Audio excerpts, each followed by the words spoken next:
And here comes the President of the United States.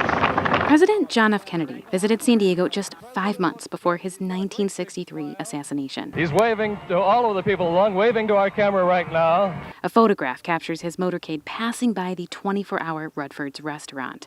The community staple has welcomed diners at all hours since that day, but that streak ended in March. Governor Gavin Newsom closed all on-site dining to curb the spread of coronavirus. We let go of 40 people. That was hard to do. Rutford's owner, Jeff Kasha, was forced to only offer takeout.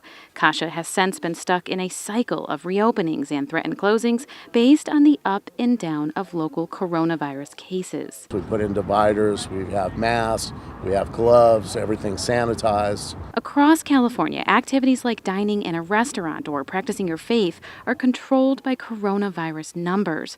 KPBS examined the data that's driving decisions in San Diego and found it's riddled with complexities and caveats. I wouldn't say I'm confident down to the last decimal point. Dr. Bill Schaffner is the medical director of the National Foundation for Infectious Diseases. He says these systems can be imperfect. But pretty close, and close enough to make reasonable decisions and to assess trends over time. In a series of stories, KPBS is exploring this data-driven system in San Diego to uncover the challenges and how they're overcome.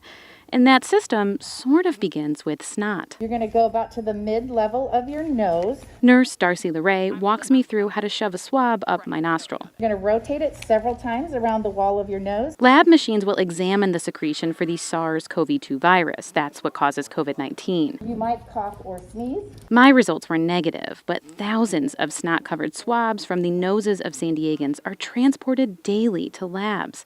At Helix Lab in La Jolla, the hours-long process to get test results begins with a robot named Boots. Booties. Actually, he thinks he's Booties. That double O gives him problems. But the results he and his machine friends uncover are relayed back to local and state decision makers through a complex and sometimes overlapping reporting network.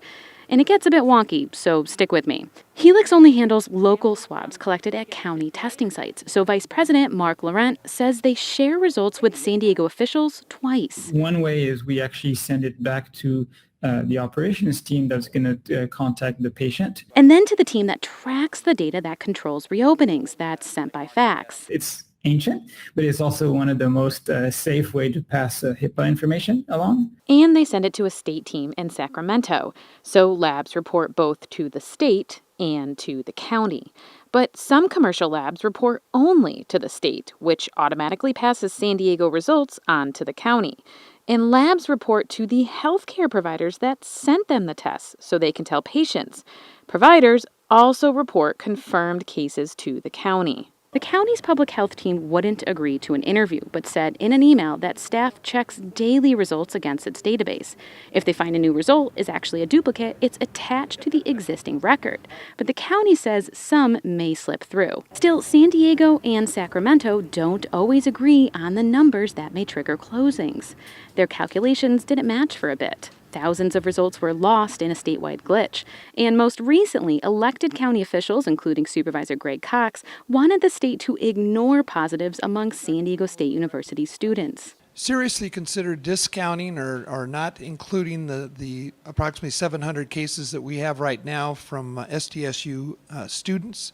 The governor disagreed. So the answer is no. That looming closure was avoided because the case rate, even with SDSU positives, was below a state threshold. But the back and forth has left Rutford's owner, Kasha, on edge. We ran out of PPP money. We're into our savings. We've overspent. He worries he can't survive another closure, but the case rate is only announced on Tuesdays, so businesses wait every week to learn if the data is going in the wrong direction. And this past week, San Diego again narrowly avoided a case rate the governor considers too high. Tarryn Mento, KPBS News.